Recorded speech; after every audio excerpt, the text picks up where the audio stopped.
Good morning student. Last video में हम rank correlation के बारे में पढ़ रहे थे। वहाँ पे हमने इसके दो केस डिस्कस किए थे। पहला केस था अगर हमें रैंक दिया गया हो, सेकंड था जब हमें रैंक ना दिया गया हो। जब हमें रैंक ना दिया गया हो तो पहले हम क्या कर रहे थे, टर्म्स को अरेंज का मतलब उनको रैंक वाइज अरेंज करते हैं। जो टर्म जिस पोजीशन की है उसको वही रैंकिंग कर देते हैं। केस थर्ड है व्हेन आइटम और रैंक रिपीटेड। कई बार ऐसा भी होता है भी दो बंदों के सेम मार्क्स आ जाते हैं।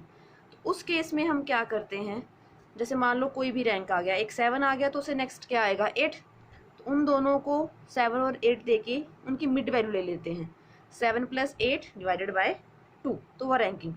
पर वो रैंकिंग तो कर दी, पर फॉर्मूला फिर वो नहीं लगेगा जो हमने पीछे यूज़ किया। फॉर्मूले में हम करेक्शन फैक्टर यूज़ करेंगे 1/12/m³ माइनस m। m मतलब रैंक आपका कितनी बार या कोई टर्म आपकी कितनी बार रिपीट हुई। अब मान लो 6 है, 3 टाइम आया तो यहाँ पे m की जगह क्या आ जाएगा 3। यहाँ वो नंबर नहीं आएगा, वो नंबर आएगा जो कितनी बार रिपीट हुआ, रिपीटेड वैल्यू आएगी। तो फॉर्मूला 1 - 6 समेशन d²। अगर रैंक एक बार रिपीट होता तो यहाँ तक टर्म, अगर कोई वैल्यू दो वैल्यूज़ हैं, तीन वैल्यूज़ जो बार बार रिपीट हो रही हैं तो आप उतनी बार टर्म्स को लिख दे जाएंगे। क्लियर। जैसे मान लो यहाँ पे 57 है, दो बार रिपीट है। यहाँ पे अगर मान लो इसी तरह कोई और वैल्यू होती 77, ये भी रिपीट होता 2 या 3 बार, तो फिर मैं एक टर्म और लिखती। ऐसे ही रिपीट होते तो हम टर्म्स को इंक्रीज करते जाएंगे। अब हम क्वेश्चन करते हैं। 10 student obtain the following marks in statistics and accountancy. ये find the rank correlation coefficient. Solution start करते हैं। एक्स है और वाई है। एक्स कितना है 92, 89, 86, 87, 83, 71, 77, 63, 53 और 50। वाई 86, 83, 77, 91, 68, 52, 85, 82, 57 और 57।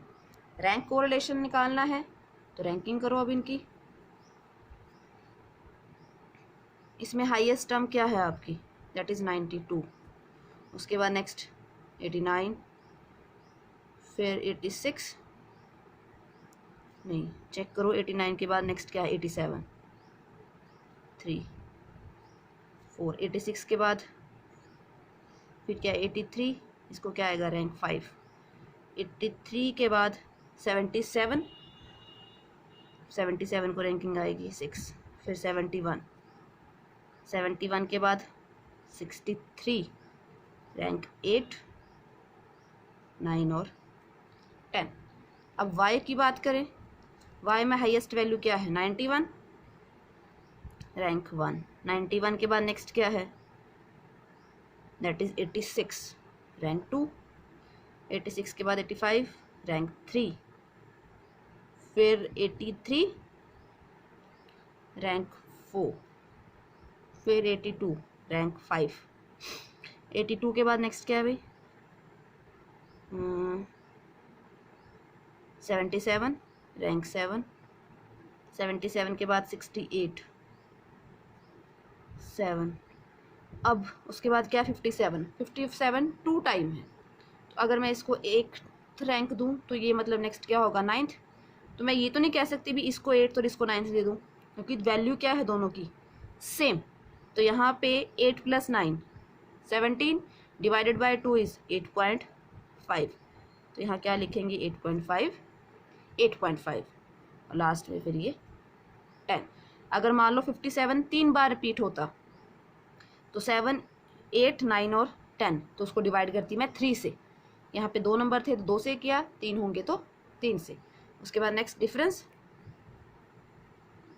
करो, -1, -2, -2, 2, -3, 3, 3,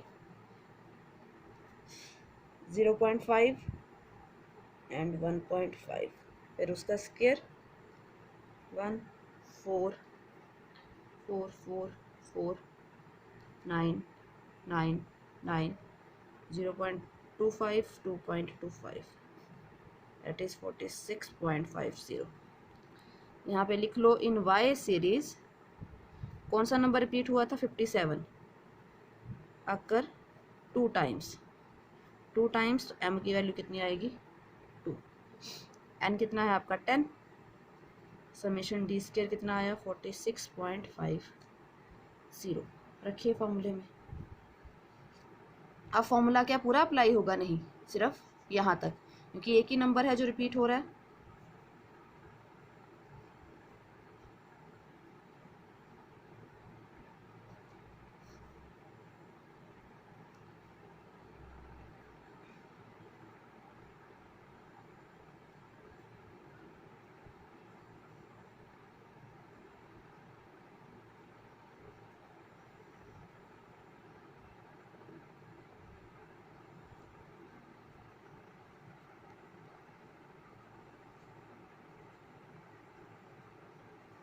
टू का क्यूब 8, 8 माइनस 2 6, 10 का क्यूब 1000,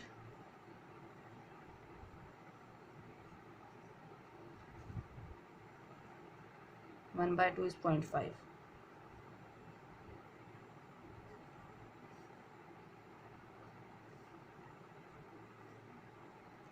46.50 प्लस 0.5 कितना बन जाएगा, ये ऐड कर लेते हैं।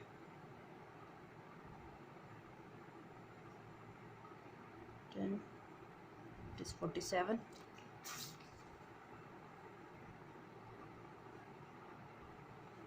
47 को मल्टीप्लाई करिए बनता है 282,